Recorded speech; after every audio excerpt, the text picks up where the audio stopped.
Hello, all, and welcome to All Red. It was a painful day at the Emirates for the Red Men, and let's dive into it and get this over with because this was the most painful result we've had in a long time. In fact, more painful, I think, than the Tottenham loss because the Tottenham loss wasn't really a loss. I mean, it was, but wasn't our fault. This was a really bad game for Liverpool. It was here's my I'm an eternal optimist. I love being optimistic, and here's my optimistic spin on this horrible loss. This was Liverpool's first really, really bad game of the season. And how is that optimistic? Well, we were the last team in the Premier League to have a really, really bad game. Unfortunately for us, our really, really bad game came against a really good side in Arsenal at their home field. And that's where the 3-1 scoreline came in. This was, I don't know why. I don't know why this happened. I don't know why Virgil and Alisson had that miscue that led to the second goal. It just seemed like our entire team, everybody on the team, and maybe even Klopp to some degree, were just deflated. Maybe that was the news from Connor Bradley about his dad passing away. Maybe it was just one of those games. Maybe it was a combination of everything that has gone on over the course of this season. I mean, Liverpool have been through so many adversities over the last couple months. Lucho's dad gone missing, kidnapped, losing just incredibly informed players, Salah, Endo, Trent, and then Klopp's, his announcement, which was the biggest, I think, deflation of them all, apart from Connor Bradley's dad passing, none bigger than that. And then, the news about Connor Bradley's dad at the height of Connor Bradley's young career, no less. So all of that could have just come to a head and could have just been too much for the team. They're a close team, close-knit. Something like that is going to affect everyone. And I think probably especially Klopp because he thinks and cares deeply about each one of his players. You could see the joy on Klopp's face when Connor Bradley had that masterclass against Chelsea. He loves these young guys, and so I'm sure that was just really, really tough for everyone to comprehend and to think about going into a match as big as this. Arsenal were up for it. They were clearly feeling it. They had the energy. I thought when we got that goal back just before half, trash goal, ugly goal, I thought, okay, here we go. I was even thinking, hey, if we can go into halftime 1-0 down, we've seen that time and time again where Liverpool can come out. Klopp has that magical halftime talk, and we come right back. We score 1, 2, 3 goals, and we go away with the 3 points. Clearly, that didn't happen. There was just a lack of energy. We came out in that second half, and I thought, here we go. We had chances, we had good looks, and then everything just kind of went downhill, I think, after the substitutions came on. I am not Jurgen Klopp. I am not nearly anywhere close to what Jurgen Klopp was. I didn't like the Gravenberch start in midfield. I was a little surprised to see that. I know that was probably an emergency start because of Connor Bradley. I just didn't. I like Gravenberch. I think he's going to be a great player someday. He just doesn't have it right now. He needs time. And to start him in a game like this, I thought was just a little too much. Who would have gone in ahead of him? Well, I personally thought that Trent could have maybe started in the midfield for this game.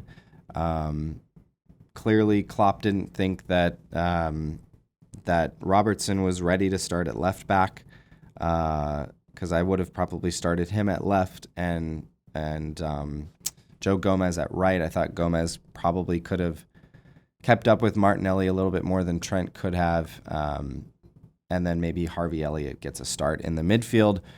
But hey, Klopp did his thing. Gravenberch technically had the pass that led to the goal, so whatever. It just wasn't our day. It wasn't our day, and we got to move on. So how do we move on? Where do we go from here? Well, let me remind you, Liverpool still sit at the top of the Premier League.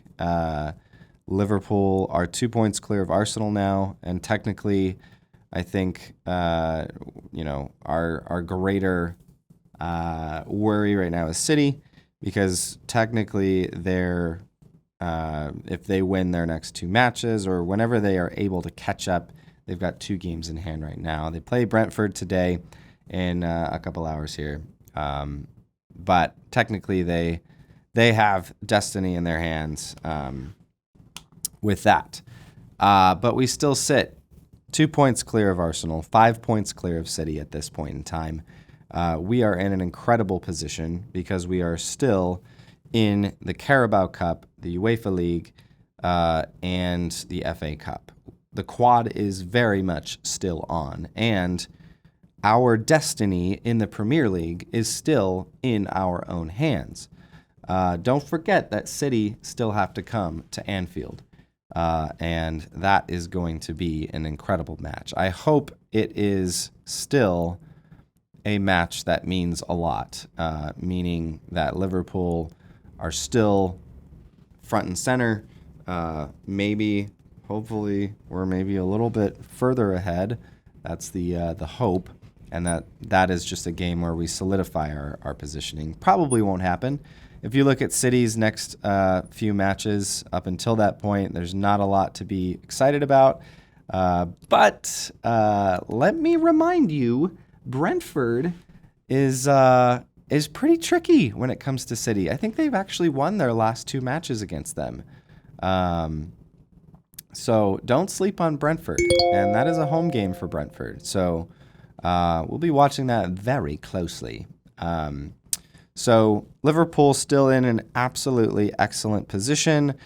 This was our first really bad game of the season, and it's coming in early February. I'll take it. I will take it.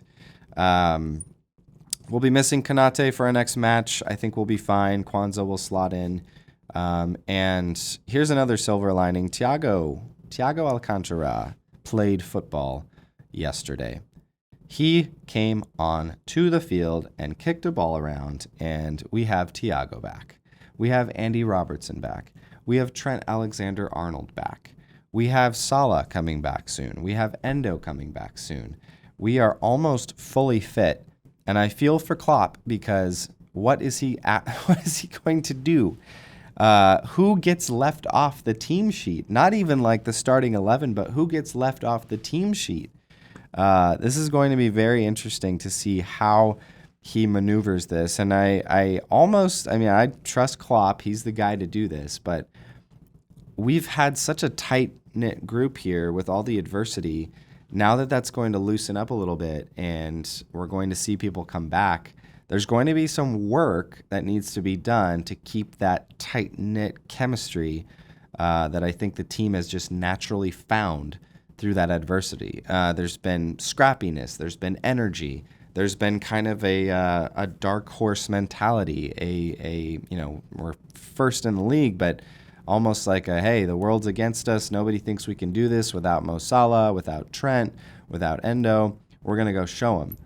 I want to see that same energy come through now that everyone's back. I think you'll probably won't see the likes of James McConnell, Bobby Clark.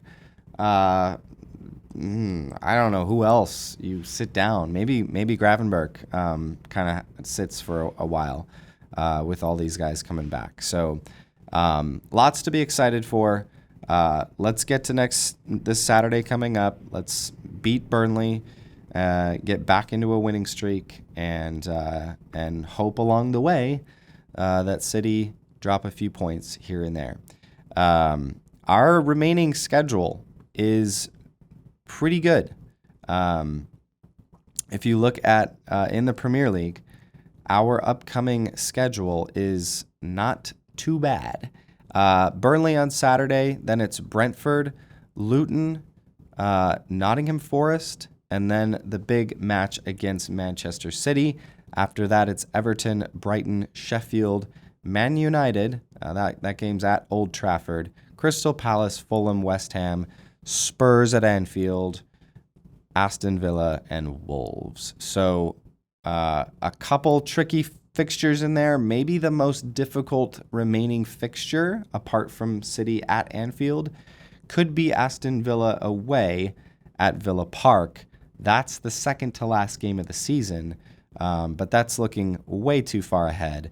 For now, looking ahead up until that City game, I think they're all winnable, highly winnable. Burnley at Anfield, we should be winning that game. Brentford away, could be tricky, but we should be winning that game.